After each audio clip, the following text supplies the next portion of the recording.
My husband used to insult me every day. He said I was pathetic, broke, and not contributing enough to our household. He mocked my job in front of his friends and family. He made me feel like I was worthless because I didn't earn as much as he did. But the day he lost his job, everything changed. He learned exactly who keeps this family standing. And what I had been hiding from him. It shattered everything he thought he knew about me. My name is Rachel Carter. I'm 31 years old and I live in a quiet suburban neighborhood just outside of Phoenix, Arizona. From the outside, my life probably looks pretty normal. A modest 3-bedroom house with a small front yard. A husband who worked in sales. A golden retriever named Charlie. Sunday barbecues with neighbors. But inside that house, I was slowly being crushed under the weight of my husband's words. I work as a teacher's aide at Lincoln Elementary School. I've been there for 4 years. I love my job. I work with second graders, helping them with reading and math, tying their shoes, wiping their tears when they fall on the playground. It's not glamorous. It doesn't pay much. But it matters. At least it matters to me. My annual salary is $38,000. It's not a lot. I know that. But it's honest work and I'm good at it. My husband, Derek, works in medical device sales.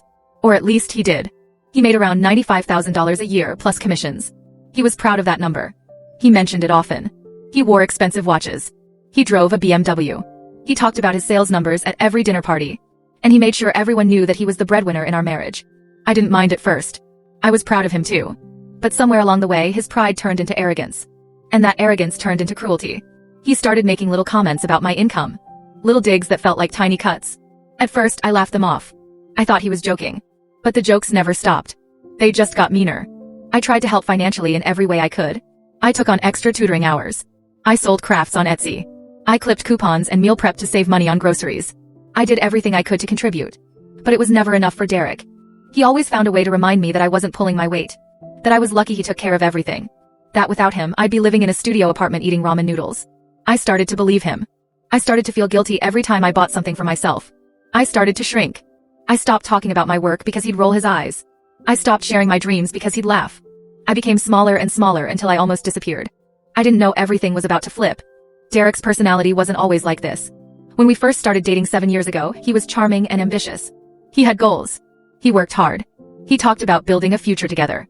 I fell in love with that version of him. The version that held my hand and told me I could be anything I wanted to be. But after we got married 3 years ago, something shifted. Money became his identity. His entire sense of self-worth was tied to his paycheck. He started comparing himself to his coworkers, his friends, even strangers on social media. He bought things we didn't need just to prove he could afford them.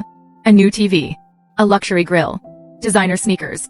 He needed everyone to know he was successful. And he needed me to know that I wasn't. He started calling my job cute. Like it was a hobby. Like I was playing school instead of actually working. When people asked what I did, he'd say, "Oh, Rachel works with kids."